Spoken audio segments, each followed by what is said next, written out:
Welcome back, everybody. Thanks for sticking with us in the break. It's time to get started here at our April AGE Open. Funny story in the first round. We have Chris Iaali up first, who's not playing his normal kind of deck. Chris is notoriously a Guardian hater, but he lost a bet. He lost a bet with Anthony Pham. Anthony, who said that he could guess Chris's favorite movie. And if he was able to do that, he would get to choose Chris Iaali's deck here for the AGE Open. The other side was that, Chris would guess Anthony's deck that he would play. So, with a couple of hints, just that it was out in 2005 and that it was based on a book, Anthony Pham guesses Hitchhiker's Guide to the Galaxy and then randomizes through, I don't know if you've seen the duck race, right? Where you just like put a name on each duck and watch them race. Yeah. Well, the Victor duck won the race. So Chris Iaali will be on Victor today. That's going to be a lot of fun. Going up against Henry Gomez, also on Victor Goldmane. This is how we're easy to win for your second show, Give you a Victor mirror to ponder, Michael. Swinger of hammers, ready to talk about swinging some hammers here. That's it. I mean, this is going to be a lot of fun. Chris is, as far as we know, outside of testing, his first Guardian game. So you can see already, he's not looking too impressed to be in this situation. Probably wondering how he got here. But this is what happens when you lose a bet to one of the SoCal boys. You get punished. Anathos, though, straight away, of course, is the weapon of choice in this matchup. And we talked about it before, Michael. You expect this to be pretty aggressive. Yeah, surprisingly, Guardians are known for their defensive, fatigue style game plan, but in the Victor Mirror, it's typically either value or just pure aggression. The Guardians can't fully defend against the onslaught that they can produce. So what we end up with is these games usually go to death rather than fatigue. Yeah, so these two are going to be belting each other around in the most zealous way possible, I'd say. We've got the deck lists here. We won't read them out card for card yet. But a couple of interesting inclusions for Chris, just in terms of how his blue base is filled out. But we're going to be jumping into this match in just a second as these two players get themselves sorted.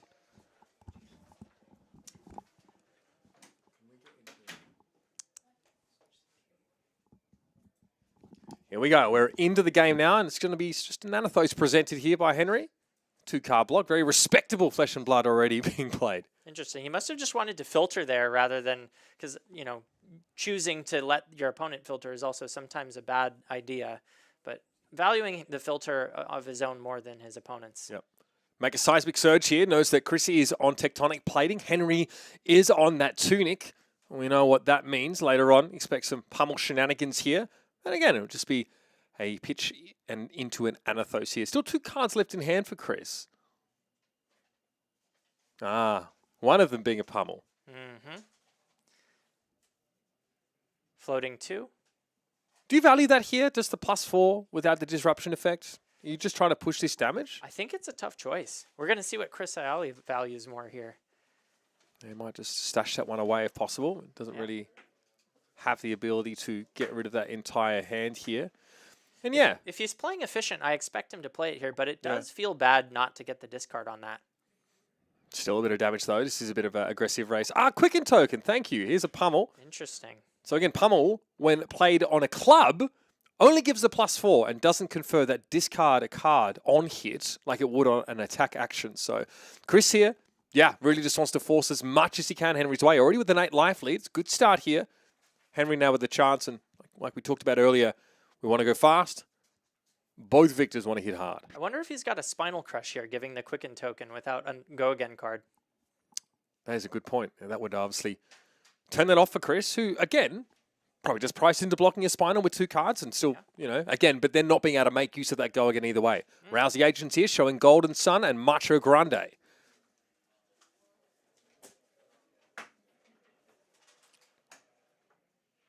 now, of course, the potential for Golden Sun to follow here. Now, no gold token available, so Henry doesn't get the extra value from that Golden Sun. Still, though, good numbers. Yeah, Rouse the Ancients is one of those really important cards in the Guardian matchup. It pushes a lot of damage, but more importantly, a lot of value. And what you're trying to do is outvalue your opponent and push those breakpoints. 7 damage. Obviously, go again on that Rouse the Ancients here, which is, again, a big part of your aggressive package as a Guardian. It's Zealous Belting and Rouse the Ancients, being able to have a go again attack on your turn. Even if you only follow it up with an Anathos swing, there's still a very respectable amount of damage. And it's very likely in a Guardian mirror then your opponent's going to keep some cards for themselves to try and represent something similar. From Arsenal, it's a choke slam of the red variety.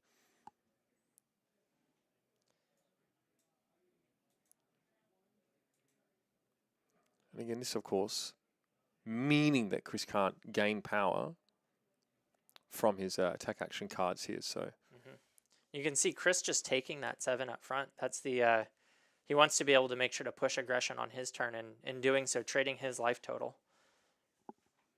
All right, here we go. We're going to be putting that just the one card in front here. I guess it's interesting, right? I mean, that means the crush effect is active. Chris happy to take that here in order to keep 4. There are some cases in which you really want to be able to you want your cards to be able to get buffed, right? Golden Sun, for example. How about Pummel? Yep, that's a good example. Debilitate here. With Go Again, no less. And again, like, you don't feel as good. Like, Henry might have given Chris 6 value here off that Quicken token if this allows, Chris to follow up with an Anathos swing. Yeah, I feel like maybe giving the Quicken token that early might have been a mistake. You really want to try to save those for the Zealous Belting or the Rouse the Ancients turns when they already have Go Again, and that's the end of it. So Debilitate here, there won't be the crush effect, but yeah, Chris will get to follow it up with an Anathos. So a clean 14 damage turn, largely helped by the fact that Henry wanted to offer up the Civic Steps block on the previous turn. Chris says, I have turned this Quicken token into a hell of a lot. Now, he did take the Choke Slam on here, but he's not trying to gain attack power in any of these attack actions here. So it may as well be a blank, attack action to him. Exactly. One important thing to note about Choke Slam is that it only affects attack action cards, not weapons. So the Anathos still comes in for 6 here. Yeah, crucially. Still going to get the 1 card block here. Pretty lively trade of life between these two players here, and Henry doesn't have a whole lot to do. He's going to be Arsenal passing here, so Chris definitely has tempo right now. Can he keep laying it on? We've seen Rouse the Ancients come out from both players here. Do we have another chain starter with Go Again? Doesn't look like it. Big Macho? Red Macho Grande. Oh my goodness, okay. So this is 10 Dominate. If you're trying to kill your opponent, Dominate is a great way to do it. Yeah, I mean, Henry obviously is a little uncomfortable from this. There's no disruptive on-kit associated with Macho Grande, but you are racing to some degree. And Henry wants to give more than 1 card at times to try and preserve life and still have a functional turn. Absolutely. Now he might have more cards left over in hand than he otherwise wants. If that's an E-Strike, though, he might still be able to make something happen here. Thunderquake. And the Gauntlets of Iron will get in front here, so we're blocking for 5. Using that equipment fairly early, an interesting choice from Henry Gomez. Yeah, whereas Chris obviously has the tech plating, so fundamentally has more block here. Right. Henry, though, might be able to smooth out a smaller hand with that Tunic counter, though. Yeah, the Tunic counter is huge especially when you're playing 4 costs or pummels. E-Strike. Okay. Is this just... Okay, he does have 1 card left in hand here, so if there's like a... He's doing Go Again. 3 or 4 costs attack action in Arsenal here, he can still send that. See, this is where you want to use the Civic Steps. He's already got the Go Again, so he's saying, if you play another attack, I'm betting that you can't play a 3rd. Yeah, it makes perfect sense. Looking at the number of cards available to Henry right now, that's not possible. That Quicken token will activate and give Henry's next attack Go Again, but he'll have no way of following it up here. His Guardian attacks just cost too much, and here it is, that 4 power. Choke Slam comes on in with the help of the Tunic counter. Still an efficient turn, but an efficient block on Chris Iaali's side. Yeah, I mean, again, this is, I guess, in theory, Henry's Civic Steps block was -4 value, right? Yeah, Blocks I for think 2, so. and you take 6 as a result. This for Chris, he gets everything he's looking for out of the Civics and plays at the right time. We will give a Spinal Crush to Henry here, which, in the mirror, do you value like trying to secure that crush effect, knowing that there's a lot of Zealous Rouse plays from these decks? I know that a lot of Guardians like to cut that card. With the introduction of Civic Steps, it's actually a very clean play. It allows you to have the flexibility to use the Civic Steps and then come at them with a Spinal Crush and just say, look, you're going to give me 2 cards. You won't be able to use the Go Again anyway. Or you let it hit and you can't use it anyway. Right? It's a lose-lose for them. So I actually really like it in the Guardian Mirror now that Civic Steps exist. And you're clashing, right? Yeah. That 9 power is huge for those. You want to use as many high power attacks in these decks as possible. If they start printing more 8 power blues, This deck is going to Oh look my really goodness. scary. That's a premium, right? Yeah. Well, is it Cranial and Blue Macho right Yep, now? exactly. And then Speaking it falls of- off fairly quickly. The 6 powers don't do much. What do you think about Boulder Drop? Boulder Drop is interesting. It's a 5 power, but in this meta, especially when you're really thinking a lot about facing KO, 5 might as well say 0. It really depends on the decks that you're up against, but typically the decks that you could lose clashes against, you want to have more than 6. Yeah. That's the money spot right there. There are obviously some, very effective utility cards in Guardian that, I mean, got to think like a lot of the clashes, right? The defensive cards. Clashing cards, you've got Clash of Vigor, Clash of Might. The blue versions only have 4 power, which is great Yeah. against many classes. Ninjas, you still win clashes against that. For the Like most part. Buckling Blow as well, right? It feels awkward to have them when you want to clash as much. Yeah. Okay, Henry. Using his equipment on this dominate attack. Just to preserve life here again. Also, like, there's a risk of kind of getting IP'd. Maybe there's a certain turn cycle you want to give, like, 2 cards. Exactly. That's the strength of dominate into other Guardians. It's not necessarily that, 8 vanilla damage is threatening, but if you can't use all the cards in your hand, you can only use 1 to block. Now you're starting to lose value. Henry trying to get as much as he can here. Command and Conquer thrown down. Now, again, if you're facing off against a Tunic Guardian, seeing Command and Conquer committed to blocks always makes you feel a little better. Yeah, I think it was a good choice. He has no counters on his Tunic, so it's going to be a while before he can pair that with a Pommel. Probably just making a choice here that he doesn't want to have that stuck in his arsenal for 3 turns in a row. I mean, that Tunic turn will line up at a pretty pivotal juncture in the game if we get that Crown of Providence too. Now, this... Interesting. He's trying to filter his hand, I must assume. Yeah, off 3 cards, he maybe doesn't like what he sees here. Bit of a risky play. If he doesn't rip what he's looking for, there's some more wasted value. All right, what have we got? He hides it and shuffles it. Okay. No indication there from Henry as to whether he got what he wanted. So Chris maintains a pretty slim life lead at this stage. Henry now, we need to see if he was able to filter his hand enough to present a compelling turn here. Might likely pitching 2 of those cards and setting one of those attacks. He's definitely hoping for good value, right? Like Thunderquake level value, maybe another Choke Slam here. Less concerned about on hits, more about giving the big number. How big is the number? All right, There's Zealous. the Zealous. There's the value turn you were talking about. So we're Zealous into Anathos here, I think. This is the highest value play you can do as a Guardian. So especially if you're running the Guardian chess piece. The Tectonic, The Tectonic, thank you. When you add that to the value, you're actually doing a 3-card 12, which is phenomenal. With the Tunic, you lose out on 1 point, but a 3-card 11 is still above rate. It's better than the red Thunderquake. And an awkward block point here means an extra point of value in a sense, right? 5, but being blocked with 6. Yeah, Chris knows that. Oh, wow. We're throwing our entire hand here. Sure. He must not have liked it, and he's just saying, look, I've got more armor than you. I've got more life than you.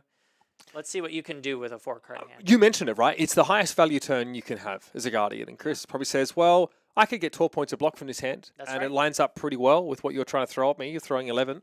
So He's saying, do it again. I don't think you can. Oh, what is this? Okay, we have Arouse the Ancients and a Zealous Belting in the hand here, plus a Thunderquake. Not quite how you want to line that up. Debilitate.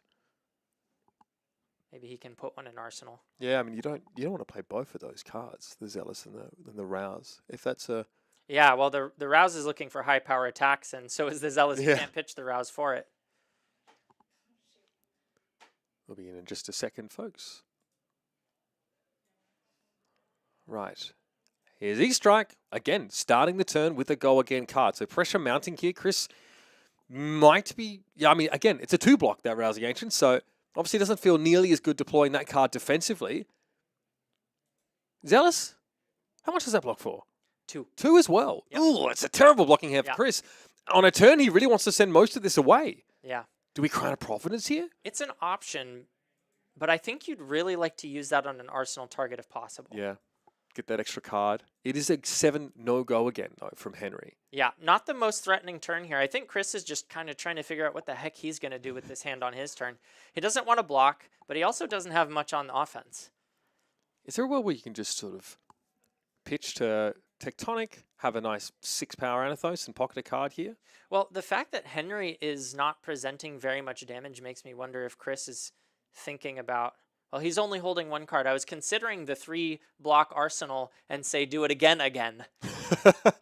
Yeah, now, though, again, with Henry on what we would consider to be a little bit of a power trough turn, Chris is trying to figure out if he can pivot off of this stumble from his opponent into something more. Oh, he's taken it No blocks. to the chin.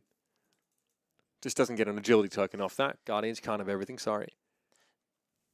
He's got 2 blues. He may just be looking for the zealous belting turn and then arsenal of that rouse. Okay, we are. Oh, and the heave. Oh, the heave of the Thunderquake. Okay. So heave obviously allows you to pay to put Thunderquake in your arsenal, create 3 seismic surges. What does Chris have here? He wants to pressure now that his opponent is trying to wind up for a big hit. How do you feel about heaving in general? I don't hate it. It's like I have this attack here. It's been heavily subsidized. I could block more aggressively, it feels. With the zealous belting? No, I mean just heaving in general. Like, Oh, how do you heaving feel in general. I love it. I actually run yellow Thunderquakes in my deck. Okay. Yeah. One of the cool things about heave is you can hold 2 cards and pretend you have a pummel. That's a great point, yeah. So quicken token generated here, which this makes much more sense. Henry just putting 1 block in front. Yep. This time using the quicken token in a spot where he won't give Chris any extra value off of it. Chris cannot play that rouse here. Correct. He's probably either looking to pitch it or arsenal it. Still, Henry has a hammer swing. Is he taking 4? He is. I'll get a quicken token, says Chris. I guess just follow up with the debilitate here. Seems fair. Pitching it away. Rather than pitching the rouse away, excuse me. And Anathos instead. Okay. Yeah. So the classic Guardian play. Interesting, he didn't create the seismic surge token. Yeah. That might have been a little mistake. I make that one all the time myself. Chris, first time on Guardian here. It does require you sort of count up the cost basis of your turn. But again, Chris knows he has 2 and 3 makes 5. He's pitching 2 blue, so has 1 left over. But Henry takes the damage either way, though. Anathos comes in. Oh, there it is. He Okay. just didn't show it. That's fine. I think Henry actually, did his seismic towards the end of his turn as well. I see. That is fine. That is one thing I found playing Guardian for the first time recently is sometimes, I neglect to take care of that at the start of the turn. Sure. Maybe you just say it out loud and then grab the token when you're done. Seismic's pop here for Henry. So his next Guardian attack will be reduced by 3. He's running Boulder Drops, I see. Interesting. So here he's got 2 cards in hand. What is that? Oh, 3! Oh, you better be pummeling, my guy. That is the only reason you'd be doing this. I agree. Wait, is that a pummel and a rouse in Chris's hand? Another horrendous block. Oh, no. At least a rouse. I think he's got a pummel, yeah. Oh, really good use of these gauntlets. Sniffing out the pummel. Oh, of course. 3 value out of the gauntlets while I can. Yeah, I mean, Gauntlets of Iron Will saying the next time an attack action, or attack rather, would gain power on this chain, it gains 1 less, right? That's right. Okay. Only usable against attack reactions, not against cards that have already gained the power that turn. But still very useful in spots like this. It does mean that now he can cover up a potential pummel with a single card as opposed to dealing with a breakpoint that the red pummel offers, which is, of course, 4. This would still be 14, right, in total, if that's a red Thunderquake? I think it's a blue. Oh, it's a blue. So it would only be for 12. Okay. Manageable, but... He could decide to give the whole hand here, or at least most of it, but it may be just one of those things where you say, show me that you have it, and I'll play in a way that I can still have a turn. Because the pummel's in Henry's hand with 2 other cards, so if you overblock here, you are IPing the crap out of your opponent. Absolutely. So I think that might be what Chris is thinking about. He's just like, I know you have it. This play makes no sense otherwise. You can't play around it forever, right? But and 12 is a clean look. He's getting 3 value out of his equipment. 3 more cards in front. That's 12. He's got an arsenal card. Maybe he just swings the hammer, blocks 12 and swings a hammer. It's an interesting spot. You don't see this very often where it's actually a good idea to overblock because you don't always know. Yeah, if that pummel was in Henry's arsenal, maybe it's a different story. Maybe you don't feel nearly as good. So we are going to be blocking 11? 3, 6, 9. Oh, well, currently it's 8, right? Clean block. But now he's saying if you have the pummel, show it to me. Using the tunic counter, he must have 3 reds. How many pummels do you have, Henry? Do you have a blue? If he has the double pummel. No. Okay. It's just couldn't be. All right. We're going up here by 4, and Chris is taking it. So yeah, he needed to use that tunic counter because he only had reds in his hand. But what's interesting here is if Chris had just blocked with that card, he would have saved 3 life. And of course, Henry would have then just arsenaled the pummel. It's one of those inevitable things that sometimes you just decide to take it so that you get it out of their hand. But yeah, I mean, have it happen at a point in the game where you can still send 8 back. Seems pretty good, right? Yep. There was a seismic already up, and Chris knew that he could still have a functional turn. Even when forced to discard, he still has a life lead. He's still sending a 2-card 8. That's pretty good. Yeah. And the crush effect on the debilitate could mean a 2-card 10 if he doesn't decide to block the crush. That's right. Was it Fantastic card. reduces their first attack action by -2. That's correct. Yeah. Not too shabby. And highly relevant here. Again, to overcome the crush, Henry would have to give 2 cards. Doesn't have any of that blocking equipment anymore. That's all gone bye-bye. Just the tunic. Here's CNC number 2. Interesting thing to note, we haven't seen any clash cards played. Right. I'm not sure if they've decided both to side them out or if it's just they haven't seen them yet. That is a good point. I think I've not really seen any of those clash cards even being blocked with. Okay, Sink Below, Macho Grande, Spinal, and a Golden Sun. Including those yellows in your deck and have a couple of interesting hands line up, and you really want to clash into Golden Sun ideally if you are running In it. the Guardian Mirror, a 7-power attack doesn't win very often. Yeah. That is a good point. That's really not enough. You absolutely need the gold in play. So here it may as well just be a 3-block for Chris. And a 3-block yellow is not exactly something to write home about. Seeing the Zealous Belting on this turn is really important for Henry.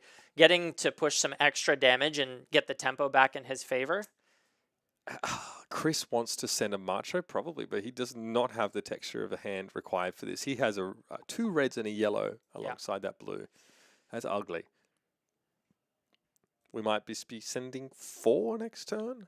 Yeah, this is probably a good turn to use that Sink Below and fish for something a little bit better. Yeah. Civics here. No better time than now, they say.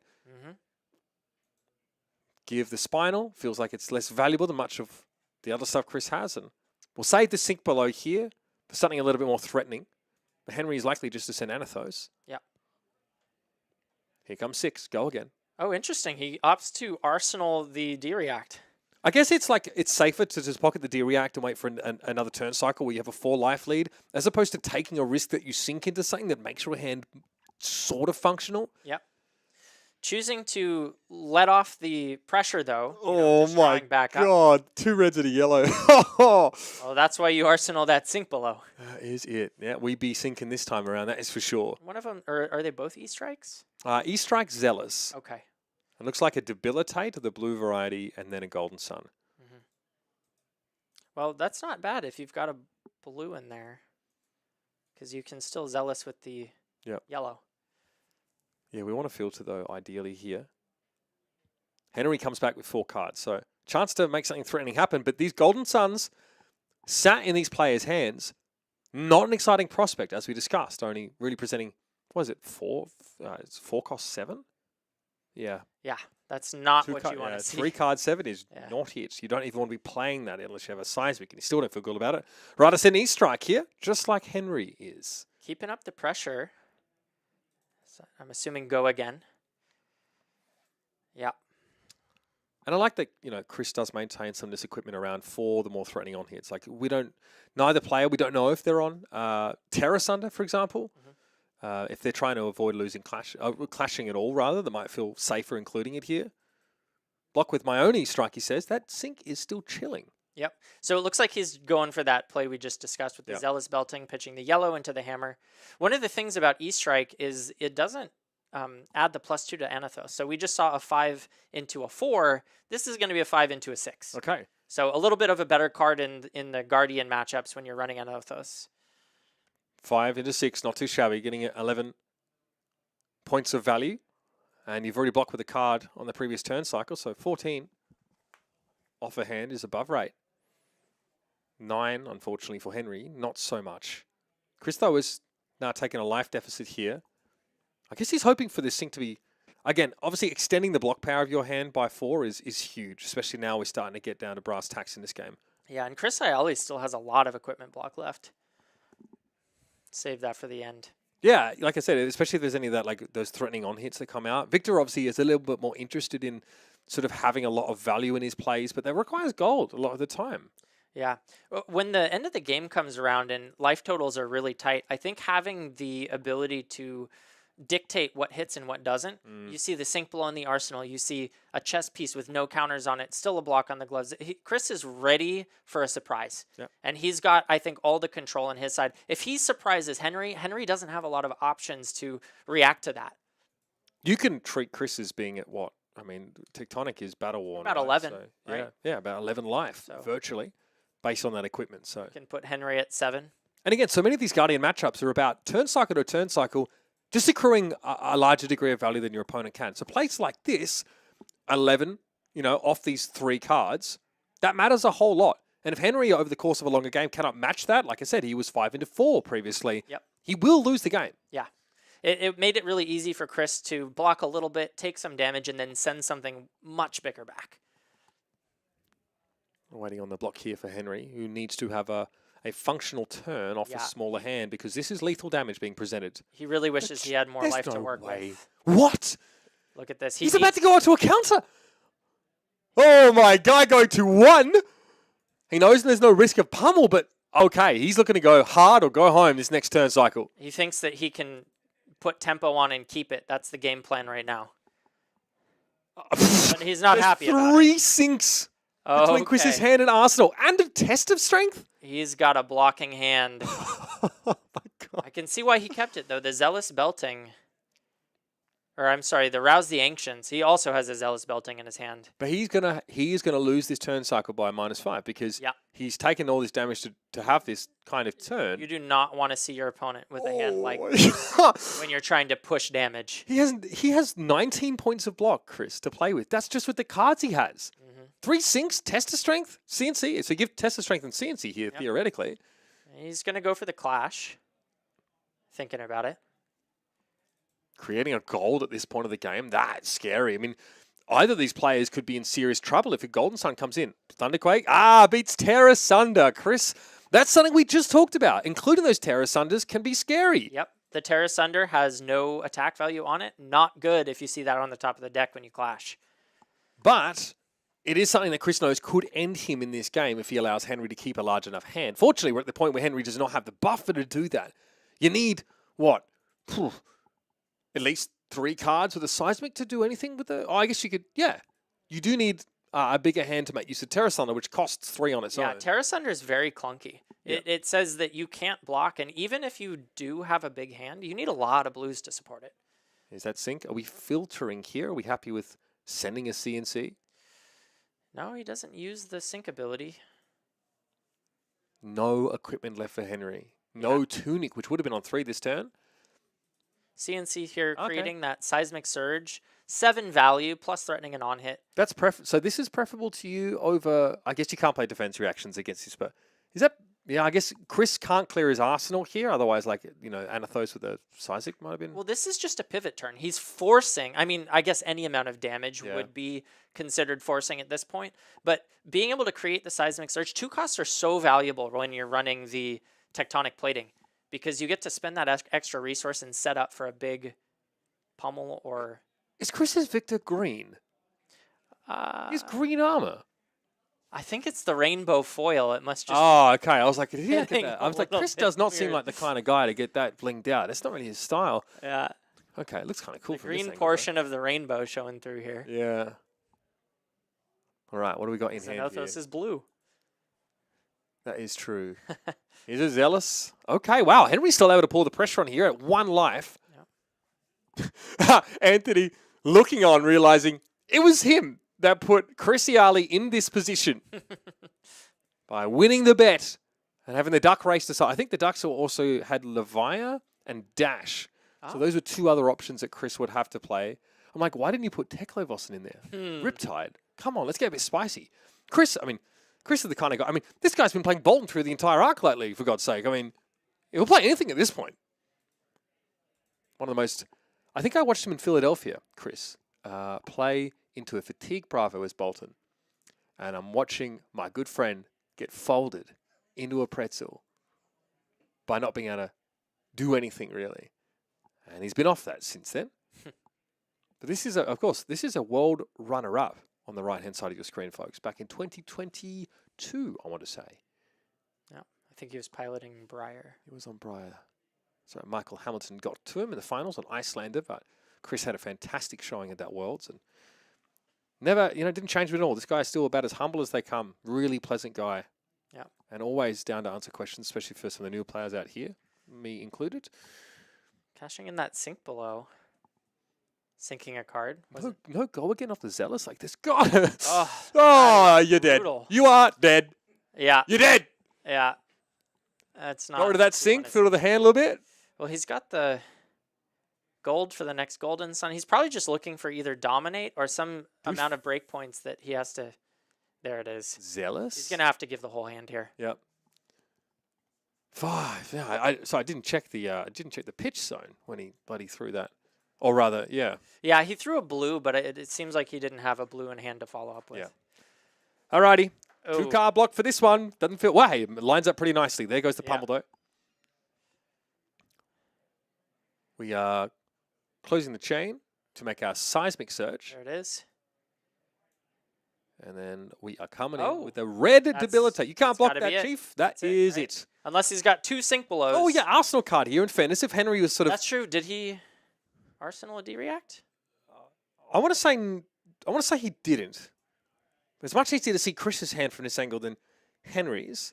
Also, Henry is a card close to his chest kind of guy, if you know what I mean. Mm-hmm.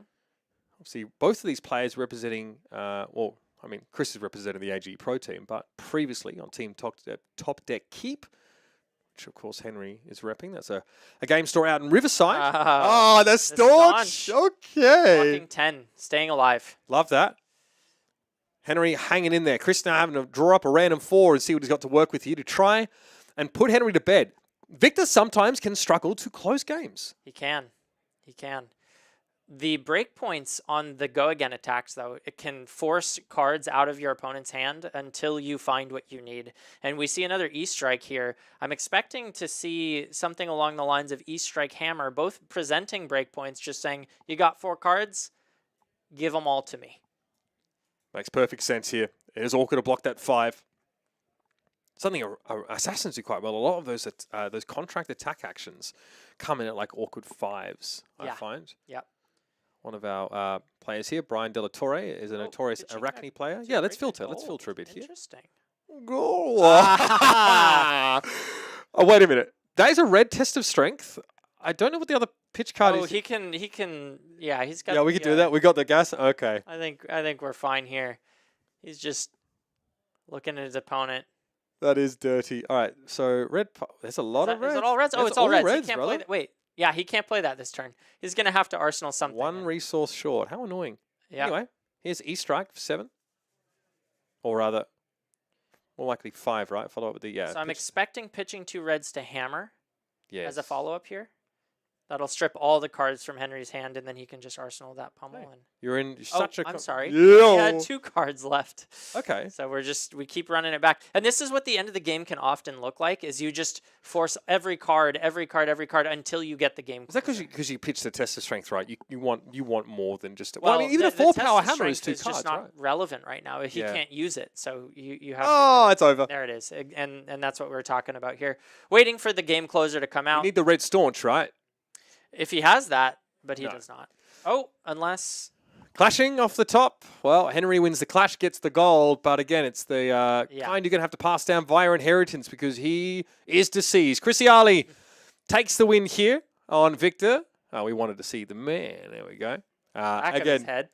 Exactly. Some discussion with fellow teammate Anthony Pham. Yeah, probably just cursing Why have you done out. this to me? You an a-hole? Yeah. Look at what I'm suffering because of you. Anthony apologizing profusely, arms crossed. Hey, listen. At least I didn't make you put Crazy Brew in this deck, all right? There we go. Could have been much worse for you, Chris. Notably Anthony, I think winning a Pro Quest? No, winning a large tournament with Crazy Brew in his, I want to say back in the Icelander days, Icelander deck. Yeah, that was a lot of fun. He obviously is often seen on Riptide. He played Dash at the Pro Tour and Calling, played Pistol Dash, I think. Will sort of... I believe that's what he's on today. And I think he was... Anthony Pham was in our finals of the Battle Hardened LA. Anthony Pham, how did he place BHLA? Quite well, I think. Yeah, second place. That's right. So, yeah, a real competitor. Also, basically runs the show out at Kingslayer Games in Fountain Valley. He is the king of come to locals. Basically, if I ever want to get a card off him, I can't just come in and get it. I have to come to locals, play the tournament, and then he'll do me a deal on a card. So, yeah, he's very coercive fellow. Yeah, real salesman here. Yeah, well, he got me a lot of times. Not that I need much excuse to go to locals. So there you have it. First round of our April AGE Open is done. Chris Iaali, well, previous world number 2 comes out on top here.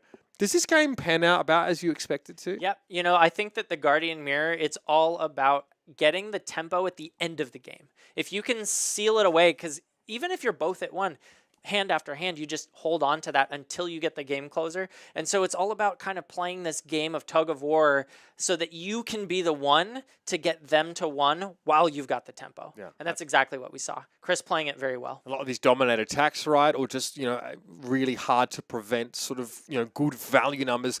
Turn cycle after turn cycle, Chris Iaali winning that war of attrition out. It wasn't too grindy, though. Again, it was a lot of damage being thrown across the table here. Guardians flexing their muscles, but Chris Iaali advances to our second round at 1-0. We're going to get him in for an interview really briefly as he's just entered the room. So do you want to bring him in now or go to a break? We'll go to a break. We'll settle Mr. Iaali here. We're going to ask him exactly how he ended up on this Victor deck. We'll see you in a sec. Welcome back, folks. We're joined here with Chris Iaali, winner of round 1 of the AGE Open. So tell me, Chris, how many games have you played on Victor so far? I played a few online leading up to this, but Okay. before that, Couple Talishar games? yeah, that's Sure. that was it. Yeah, how comfortable are you feeling on this hero?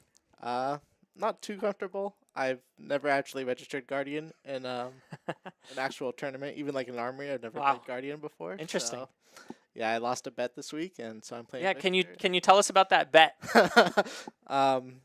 We were just basically playing some games in the Discord earlier in the week, and the conversation of our favorite movie came up, and As it does. yeah, and then everyone's going around saying their favorite movies and stuff, and Anthony Pham wanted to know my favorite movie.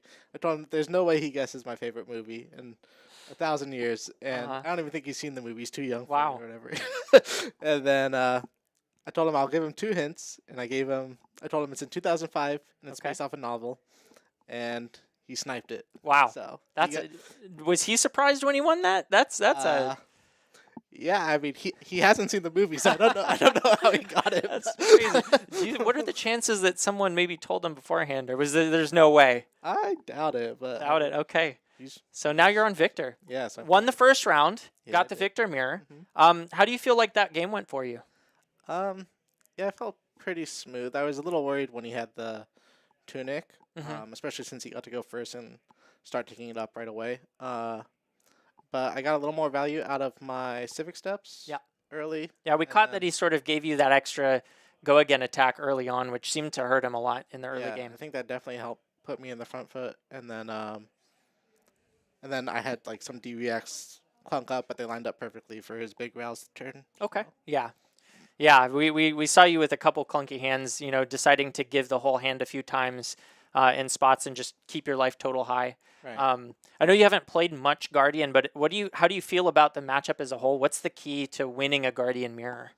I feel like Victor's a value deck, and you're just trying to maximize the amount of value that you're getting each turn from each card specifically. Yeah. And then I don't think that the game, from my experience so far, the Victor mirrors, they haven't really gone the full distance, like to fatigue. Mhm. Sometimes they go a little bit to second cycle, but usually there's enough damage where you're just going to leak through enough and find lethal before you get to the fatigue portion of the game. Mhm. And so as long as you're like maximizing your value in the first cycle, then Yeah, it seems like Victor is really a value-oriented deck with the clash cards and so many ways that you can sort of go above rate on the attacks, but then also stay on rate with the blocks. It's just a consistent value engine. yeah, exactly. Cool.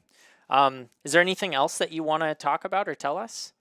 No, thanks for tuning in, and hopefully I can dodge the Kanos and Prisms out Yeah, there. I'll tell you right now, as a Victor player, you do not want to face those Kanos. Yeah, I'll keep trying to win. Awesome. Well, good luck out there. Appreciate it. Thank you for the interview. Thank you.